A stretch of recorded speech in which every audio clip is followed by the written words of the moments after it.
তোমার যা ভালো লাগে তাই জগৎকে দান করো, বিনিময়ে তুমিও অনেক ভালো জিনিস লাভ করবে। যা তুমি নিজে করো না বা করতে পারো না তা অন্যকে উপদেশ দিও না। যে নিজে সতর্কতা অবলম্বন করে না, দেহরক্ষী তাকে বাঁচাতে পারে না। সব দুঃখের মূল এই দুনিয়ার প্রতি অত্যধিক আকর্ষণ।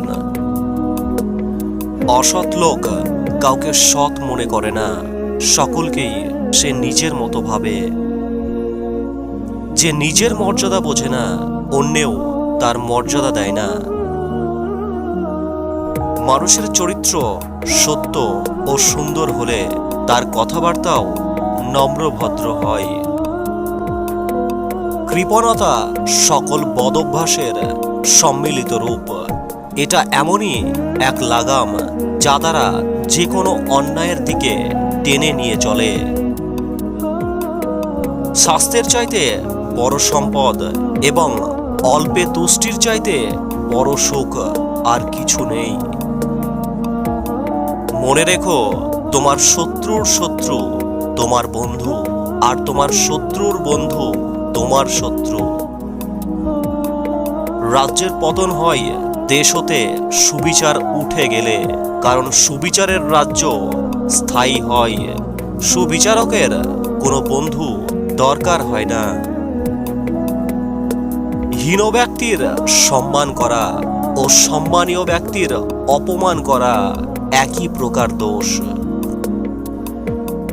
যা সত্য নয় তা কখনো মুখে এনো না, তাহলে তোমার সত্য কথাকেও লোকে অসত্য বলে মনে করবে।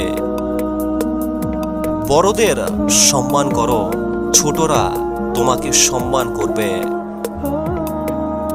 বুদ্ধিমানেরা কোনো কিছু প্রথমে অন্তর দিয়ে অনুভব করে, তারপর সে সম্বন্ধে মন্তব্য করে। আর নির্বোধেরা প্রথমেই মন্তব্য করে বসে এবং পরে চিন্তা করে।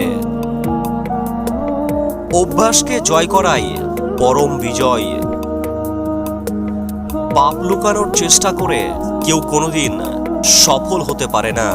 পাপের কথা স্বীকার করে যদি কেউ তা ত্যাগ করার চেষ্টা করে, তবে তার পক্ষে সফলতা লাভ করা স্বাভাবিক। বুদ্ধিমান ও সত্যবাদী ব্যক্তি ছাড়া আর কারো সঙ্গ কামনা করো না। সেই ব্যক্তি সবচেয়ে জ্ঞানী ও প্রজ্ঞাবান, যিনি পরম করুণাময় সৃষ্টিকর্তার দয়ার ব্যাপারে আশা ও আত্মবিশ্বাস না হারানোর জন্য মানুষকে উপদেশ দেন। কথা বলো পার্থক্য জ্ঞান সহ, প্রশ্ন প্রতিবাদ করো প্রমাণ সহ। কেননা মুক্ত পশু প্রাণীরও থাকে, কিন্তু তারা জ্ঞান বুদ্ধি ভদ্রতা থেকে বঞ্চিত হয়ে থাকে। জ্ঞানের মতো সম্পদ আর নেই, অজ্ঞতার মতন দারিদ্র্য আর নেই। যে ব্যক্তি নিজের হিসাব নিজে নেয় সে লাভবান হয়। যে নিজেকে ভুলে থাকে সে ক্ষতিগ্রস্ত হয়। যে ভয় পায় সে নিরাপদ হতে পারে। যে উপদেশ গ্রহণ করে সে বিচক্ষণ হয়, আর যে বিচক্ষণ হয় সে বোধ লাভ করে, আর যে বোধ শক্তি লাভ করে সে জ্ঞানের অধিকারী হয়। জ্ঞান ও বুদ্ধিমত্তা যত বাড়বে, বক্তব্য তত কমবে। হীনতম জ্ঞান জিহ্বায় থাকে এবং উচ্চমানের জ্ঞান কর্মের মাঝে প্রকাশ পায়। সৎ মানুষের এটাও অন্যতম গুণ যে তাদের ইচ্ছা করে মনে রাখতে হয় না, তাদের কথা এমনিতেই মনে পড়ে।